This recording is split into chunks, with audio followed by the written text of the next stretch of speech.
پیارے بچوں، آج ہم آپ کے لیے کچھ اسلامک سوالات لے کر کے آئے ہیں۔ امید ہے کہ آپ لوگوں نے اس کی تیاری کی ہوگی۔ تو آئیے سب سے پہلے ہم اقرا ملک سے پوچھتے ہیں۔ اقرا ملک، آپ بتائیے بیٹا، دنیا کے سب سے پہلے انسان کون تھے؟ حضرت آدم علیہ السلام۔ ویری گڈ، بہت اچھے، ماشاءاللہ۔ حضرت آدم علیہ السلام دنیا کے سب سے پہلے انسان تھے۔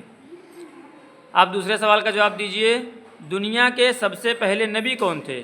حضرت آدم علیہ السلام۔ حضرت آدم علیہ السلام دنیا کے سب سے پہلے نبی تھے۔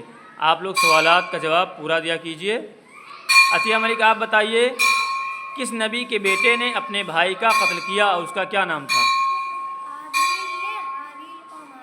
قابیل نے حابیل کو مارا۔ یہ دونوں کس کے بیٹے تھے؟ آدم علیہ السلام کے۔ کھا کے نہیں آئی ہو لگتا ہے، جواب دینے میں بڑی کنجوسی ہو رہی ہے، بول نہیں پا رہی تیز آواز میں۔ چلیے ٹھیک ہے۔ خانہ کعبہ کو سب سے پہلے کس نے بنایا، آپ بتائیے نور افشاں۔ حضرت آدم علیہ السلام۔ حضرت آدم علیہ السلام نے خانہ کعبہ کو سب سے پہلے بنایا، ماشاءاللہ۔ نسیمہ ملک، آپ بتائیے، کس نبی کے زمانے میں پوری دنیا میں سیلاب آ گیا، یعنی کہ پوری دنیا میں باڑھ آ گیا، وہ کون سے نبی ہیں؟ حضرت نوح علیہ السلام ہیں، جن کے زمانے میں پوری دنیا میں باڑھ آ گیا۔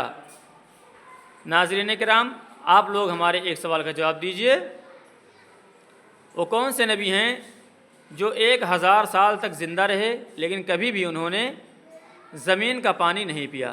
امید ہے کہ آپ لوگ کوشش ضرور کریں گے، اور اگر آپ لوگوں نے جواب دیا تو ہم بھی آپ لوگوں کے لیے نئی نئی چیزیں، نئے نئے ویڈیوز، نئے نئے سوالات لے کر کے آئیں گے، اور آپ کے حق میں بھی دعا کریں گے کہ اللہ تعالیٰ آپ لوگوں کی سمجھ میں خوب اضافہ فرمائے۔ السلام علیکم ورحمۃ اللہ وبرکاتہ۔